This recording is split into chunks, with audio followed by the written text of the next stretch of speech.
मान के चलिए दोस्तों आपको समोसे की क्रेविंग होती है और समोसे खाने के लिए आप समोसे वाले के पास चले जाते हो। वहाँ जाकर आपको ये पता चलता है कि समोसे तो इस समय गरम गरम मिल जाएंगे लेकिन चटनी अवेलेबल नहीं है। ऐसे समय में आप समोसा तो खा लोगे लेकिन बिना चटनी के समोसा खाने में मजा तो नहीं आने वाला। सेम उसी तरीके से मिर्जापुर भी है। हम मिर्जापुर सीजन 3 देख जरूर लेंगे लेकिन बिना मुन्ना भैया के बिल्कुल भी मजा नहीं आने वाला। इस बात से कहीं ना कहीं दोस्तों आप एग्री करते ही होंगे। तो हाँ यार दोस्तों, आज के इस वीडियो में हम डिस्कशन करने वाले हैं कि बिना मुन्ना भैया के मिर्जापुर कैसा दिखने वाला है और इस कैरेक्टर के बिना किस तरीके से प्लॉट इंटरेस्टिंग होने वाले हैं। और मुन्ना भैया ने जाते जाते भी एक डायलॉग बोल के गए थे, हिंदी फिल्म के हीरो हैं बे, हमें कोई नहीं मार सकता। एक्चुअली दोस्तों इस डायलॉग का भी मैंने यहाँ पर आंसर निकाल लिया है, क्यों मुन्ना भैया बार बार ये बोल रहे थे। तो हाँ यार, बिना दो बात और ज्यादा किए करते हैं झांसू वीडियो की शुरुआत।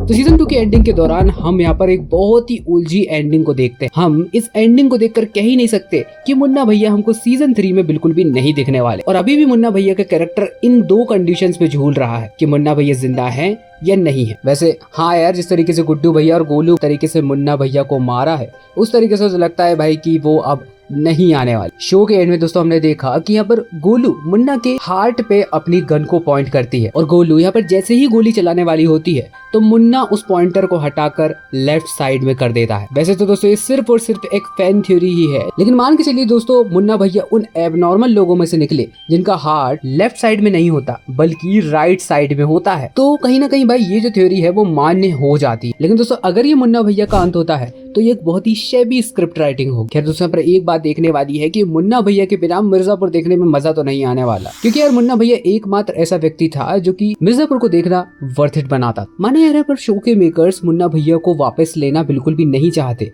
लेकिन यहाँ पर एक बात फैक्ट वाली है कि उसकी बराबरी कोई कर भी नहीं सकता। शायद सीजन 3 में उसकी इस खाली जगह को कोई भी ना भर पाए। लेकिन दोस्तों इसका मतलब ये भी नहीं है कि यहाँ पर सीजन 3 बिल्कुल भी इंटरेस्टिंग नहीं है। मैं तो दोस्तों उल्टा है पर ये कहने वाला हूँ कि सीजन 3 की स्टोरी लाइन तो और भी ज्यादा इंटरेस्टिंग होने वाली है। सीजन 1 की स्टोरी लाइन को दोस्तों हम थोड़ा बहुत भी फॉलो करें तो हमको एक सिंपल सी स्टोरी लाइन दिखाई देती है। दो भाई जो कि अभी तक अपनी लाइफ में कुछ स्पेशल नहीं कर पाए, मिर्जापुर और त्रिपाठी फैमिली से बहुत हद तक इम्प्रेस्ड है ये दोनों, जिसमें से कि यार गुड्डू भैया की तो बात ही मत करो। एक बार यहाँ बबलू फिर भी इस डिसीजन को लेने से पीछे हट रहा था, लेकिन यहाँ पर पहले ही दिन से गुड्डू पूरे तरीके से तैयार था। ये दोनों भाई मिलकर मिर्जापुर में एक बहुत बड़ा नाम खड़ा करना चाहते थे और कहीं ना कहीं यहाँ पर देखा जाए तो मुन्ना भैया से तो ज्यादा ही काबिल ये दोनों लोग लगे मुझे। क्योंकि दूसरी तरफ यहाँ पर कालीन भैया मुन्ना भैया से बहुत ज्यादा परेशान हो चुके थे। मुन्ना भैया अपने दिमाग का इस्तेमाल यहाँ पर बिल्कुल भी नहीं करता था और डे बाय डे यहाँ पर अपने दुश्मन को बढ़ाते ही जा रहा था। लेकिन यहाँ पर दोस्तों मुन्ना भैया ऐसा बिल्कुल भी नहीं सोचते थे। मुन्ना भैया ये सोचते थे कि मैं सारी चीजों के काबिल हूँ, लेकिन इसके बाद भी मेरे फादर मुझे उस काबिल नहीं समझते। संभालोगे साहब? आप हमें एक बार मिर्जापुर रन करने का मौका देके देखिए, प्राउड फील होंगे आप। मुन्ना भैया का कहीं ना कहीं ऐसा मानना था कि उन्हें कभी अपॉर्चुनिटी दी ही नहीं गई कि कभी उसे प्रूव कर पाए। और कहीं ना कहीं यार दोस्तों पर्सनली आप मुझसे पूछे तो मुझे सीजन 1 बहुत सही लगा सीजन 2 के कंपैरिजन। आज भी दोस्तों आप सीजन 1 से पूरी स्टोरी लाइन चालू कर लो तो आप बीच में कहीं से छोड़ नहीं सकते, ये इतना ज्यादा एंगेजिंग है। ऑन द अदर हैंड दोस्तों सीजन 2 में हमने बहुत सारे नए कैरेक्टर्स देखे, जैसे कि शरद शुक्ला, माधुरी यादव, त्यागी फैमिली, शकुंतला शुक्ला, शबनम और यहाँ पर रॉबिन, जो कि एक बहुत ही मिस्टीरियस पास्ट से आता है। क्योंकि यहाँ पर दोस्तों उसकी जो मदर का एंगल है वो अभी भी रिवील कहीं ना कहीं नहीं हुआ। और शायद दोस्तों मिर्जापुर सीजन 3 को देखने का कहीं ना कहीं भाई ये एक कारण बन सकता है कि आखिरकार रॉबिन और उसकी मदर का क्या पास्ट है। क्या वो शरद का भाई है या फिर कालीन भैया की पहली पत्नी का बेटा। ये सब चीजें बहुत ही ज्यादा कंफ्यूजिंग है। और यहाँ पर रॉबिन का एक एंगल और निकल कर आता है, वो है भाई अजीत ठाकुर की फैमिली का। शायद दोस्तों आपको मिर्जापुर का पार्ट 1 याद होगा, जब यहाँ पर हमको ये पता चला था कि मिर्जापुर में सबसे पहले शासन अजीत ठाकुर और उसकी फैमिली का था और मिर्जापुर की गद्दी पर कौन बैठेगा इस बात को लेकर अजीत ठाकुर और त्रिपाठी फैमिली में अक्सर लड़ाइयाँ होती रहती थी। एक दिन तो होता ये है कि यहाँ पर त्रिपाठी फैमिली मेले में अपनी फैमिली के साथ जाती है और यहाँ पर अजीत ठाकुर उस पर हमला करवा देता है। यही यहाँ पर अजीत ठाकुर की बहुत बड़ी गलती थी। इसी गुस्से में यहाँ पर त्रिपाठी अजय ठाकुर की पूरी फैमिली को ही खत्म कर देते हैं और यहाँ पर मिर्जापुर का पूरा कंट्रोल अपने हाथों में ले लेते हैं। ऑन द अदर हैंड यहाँ पर त्यागी किस तरीके से गोलू से बदला लेने वाला है या फिर वो सीधा गुड्डू को ही खत्म करने वाला। जैसा कि दोस्तों हमने टीजर में यहाँ पर कई शॉट्स भी देखे थे त्यागीज के कि इस बार ये फैमिली जो है वो अपने फुल फॉर्म में आने वाली है। और तो यहाँ पर एक शॉट में हमने गुड्डू भैया को उसी जगह पर देखा जहाँ पर सिवान के राजा छोटे त्यागी भी उसी जगह पर रहते हैं। तो क्या इन दोनों का फेस ऑफ होने वाला है? ये चीज भी दोस्तों देखने लायक रहने वाली। शो की एंडिंग के दौरान हमने ये देखा कि गुड्डू को बचाने के लिए उसके फादर रामचरण मौर्य को गोली मार देते हैं और वो ऑन द स्पॉट वहीं के वहीं मारा जाता है। एक्चुअल में रामचरण मौर्य ने पूरी तरीके से प्लानिंग कर ली थी कि गुड्डू का एनकाउंटर करना ही है। शायद उस दिन गुड्डू के फादर अगर उसका चेस नहीं करते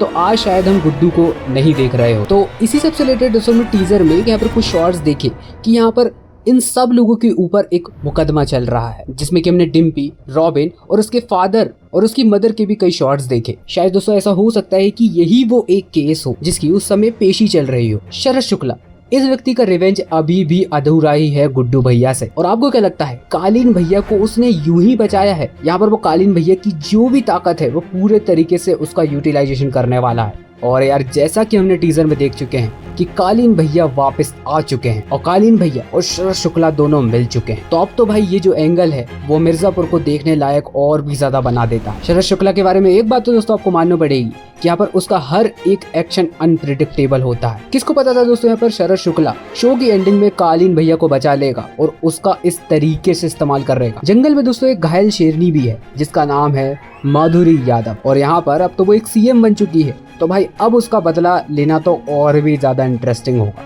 और माधुरी यादव की तरफ से एक पॉइंट और निकल कर आता है कि हो सकता है कि आने वाले समय में वो मुन्ना भैया के बेटे को जन्म दे। वहीं यहाँ शो की एंडिंग में हमने ये भी देखा कि यहाँ पर गुड्डू और गोलू के बीच में अंतर बढ़ते ही जा रहे हैं। और यार ये अंतर की बात मैं इसलिए कर रहा हूँ क्योंकि टीजर के कई शॉट्स में हमने यहाँ पर गोलू और गुड्डू को बहुत अलग देखा।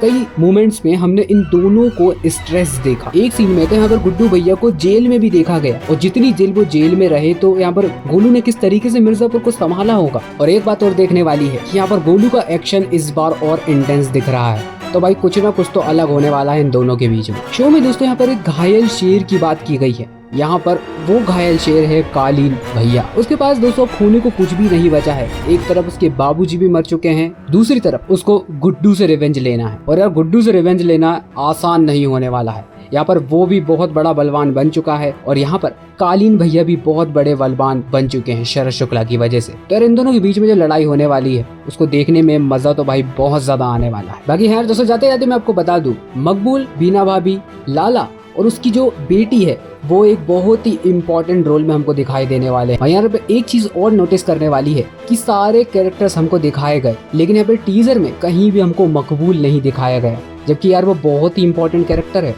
शो की एंडिंग के दौरान उसने तो अपना बदला ले लिया था लेकिन यहाँ पर कालीन भैया का मकबूल से अभी भी कुछ उधार बाकी है। तो शो की एंडिंग के दौरान दोस्तों आखिरकार मकबूल कहाँ गया ये देखना बहुत ही ज्यादा इंटरेस्टिंग है। इस पर अगला वीडियो हमारा आता ही होगा। दोस्तों मुन्ना भैया का ये बार बार बोलना कि मैं अमर हूँ, इसके पीछे दोस्तों दो मतलब हो सकते हैं। या तो मुन्ना भैया ये बता रहे हो कि मैं इस शो से भले ही क्यों न चला जाऊँ, आपके दिलों में हमेशा जिंदा रहूंगा। ऑन द अदर हैंड दोस्तों इसका दूसरा मतलब ये हो सकता है आप इस कैरेक्टर को हमेशा याद रख। जब तक दोस्तों इसका थर्ड सीजन नहीं आ जाता तब तक इस कैरेक्टर को पूरे तरीके से याद रखा जाए, क्योंकि शो के क्रिएटर्स को भी कहीं ना कहीं ये बात पता थी कि मुन्ना भैया के कारण ही मिर्जापुर जिंदा है। शायद सीजन 3 में उनके कुछ फ्लैशबैक्स हो सकते हैं। बाकी मिर्जापुर को दोस्तों अगर अपने टीजर बैकग्राउंड नहीं देखा है तो यहाँ पर क्लिक कर आप देख सकते हैं और पंचायत की एंडिंग एक्सप्लेन देखने के लिए यहाँ पर क्लिक कर सकते हैं। ये दोनों ही वीडियो वेल एक्सप्लेन्ड है और बहुत ही ज्यादा इंटरेस्टिंग है। चलिए खैर मुलाकात होगी दोस्तों आपसे अगले ही एक कैसे धांसू वीडियो में, तब तक के लिए बाय।